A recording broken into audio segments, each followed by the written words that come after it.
Okay, Mo, it's I Pick the Topic Tuesday. I'm excited.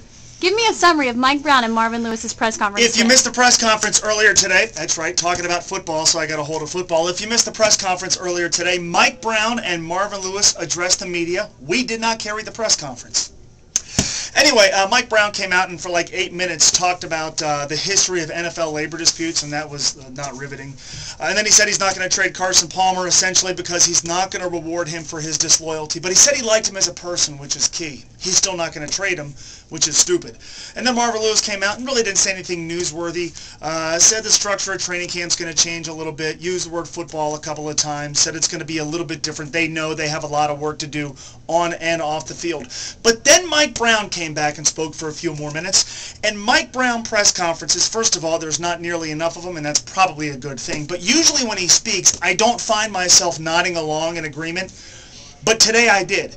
Because Mike Brown referenced the ESPN The Magazine piece that had the Bengals as the 122nd best franchise in all of sports. And Mike Brown said, I could actually think of a few more reasons than that. I'm paraphrasing him here. But he actually, the owner of the team actually said, I can actually think of more than 122. It's not often I agree with Mike Brown, but on this particular point, I do. Okay, Andre Smith is down to 338. Is this big news? This is a good thing. He says his target weight is 335 pounds. Last year, this time of the season, right before training camp, Andre Smith couldn't participate because he weighed about 640 pounds. And so here you have a guy, look, it's year number 3. It's kind of a make-or-break year for Andre Smith. He didn't get that 2-year option, so at some point he's going to have to start playing for another contract. At some point he's going to have to start playing consistently. And despite what we have and haven't seen from Andre Smith, he is ideally the best candidate to play right tackle. This offensive line, there's going to be a lot of pressure put on him. It certainly behooves him and the team for him to come in shape. Hopefully the foot's okay. I see it as an encouraging sign that Andre Smith is at least in better shape than he has been his first 2 years. Okay, football's back. Is baseball over? I'm going to talk about baseball for a second, so I'm going to put the football down. Yeah, football's back, and I think it's going to be interesting from the standpoint of what we do, which is we reflect topics our audience cares about. Look, I know the Bengals are really bad and dysfunctional and all that, but a lot is going to be happening with them here over the next couple of weeks. It is going to be a very fluid roster. Almost the Bengals are almost going to be building a team on the fly. Rookie quarterback, free agents brought in, new offense, ton happening.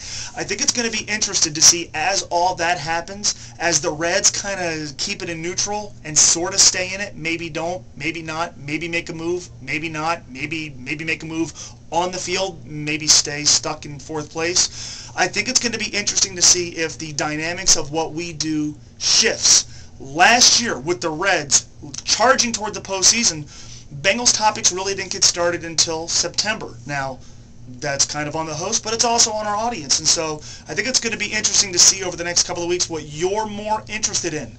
The Bengals, the beginning of the season, the preseason, how this roster takes shape, huge roster moves, perhaps saying goodbye to Chad Ochocinco, and measuring that against what the Reds are doing or are not doing. I think it's going to be interesting because I hear from both camps. Ultimately, the audience determines what we talk about. I think it's going to be pretty interesting to see what you're more interested in hearing Lance and I discuss on the air. Last question. How pumped are you that Georgetown will be training camp this year? I got to have a football. We're talking about football again.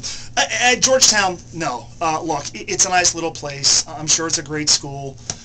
The Applebee's there is really good. The drive up and down I-75 is not bad, I guess. But I wish the Bengals would join the 21st century in many respects. Bring training camp to Paul Brown Stadium. You have a facility. They are better than what you have at Georgetown. Your fan base is closer to PBS than Georgetown College. I would go to more training camp practice. I love training camp. I'm not for professional reasons. I like going to watch practices. I think it's cool to bring kids and watch them get autographs and stuff like that. I think the Bengals do that right. I think most NFL teams do that right. There's no reason it can't take place at Paul Brown Stadium. From the practical standpoint, I think to uproot those guys, uproot operations, haul them 75 miles south, bring them back here, it's horribly inefficient. The Bengals are a lot of things. Inefficient's near the top of the list. So cut away the inefficiency in that regard. Have training camp, not only this year, which they won't, but on an annual basis, which they probably won't either, here in Cincinnati.